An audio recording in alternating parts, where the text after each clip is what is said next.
కృష్ణ కేశారపల్లి రాగి చెంబు దొరికింది, గుర్తుపెట్టుకోవాలి. ఒక రకంగా రాగికి చెందిన ఆనవాళ్ళు ఆంధ్రప్రదేశ్లో కృష్ణా జిల్లా కేశారపల్లిలో దొరికాయి. అక్కడ ఒక రాగి చెంబు ఒకటి దొరికింది. అలానే ఉమ్మడి కర్నూలు జిల్లాలో పాతపాడు అనే చోట ఈ కాలానికి చెందిన మట్టి పాత్రలు దొరికాయి. ఉమ్మడి కర్నూలు జిల్లా పాతపాడులో ఉమ్మడి కర్నూలు జిల్లా పాతపాడులో చాల్కోలిథిక్ పీరియడ్కి చెందిన లోహాల ముద్దలు పెట్టి ఉన్న ఒక మట్టి పాత్ర దొరికింది.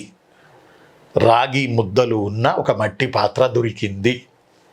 రాగి ముద్దలున్న ఒక మట్టి పాత్ర దొరికింది పాతపాడులో, ఉమ్మడి కర్నూలు జిల్లాలో.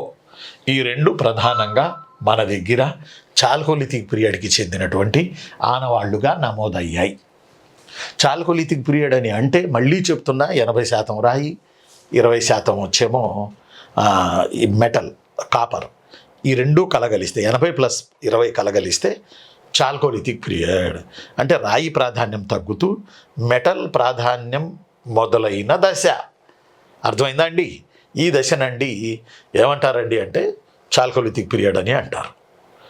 ఆ తరువాత కొంతకాలానికి చాల్కోలిథిక్లోని కాపర్ ప్లస్ తగరం ఈ రెండు కలిసి కంచు అయ్యాయి.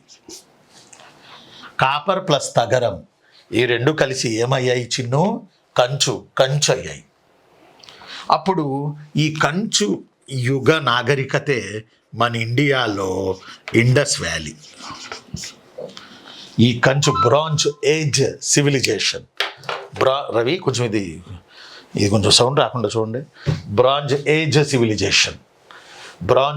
సివిలైజేషన్ రాగి ప్లస్ తగరం ఈజ్ గోల్డ్ కంచు పనిముట్లు, కంచు ఆయుధాలు విపరీతంగా వాడిన కాలాన్ని సింధు నాగరికత అంటారు.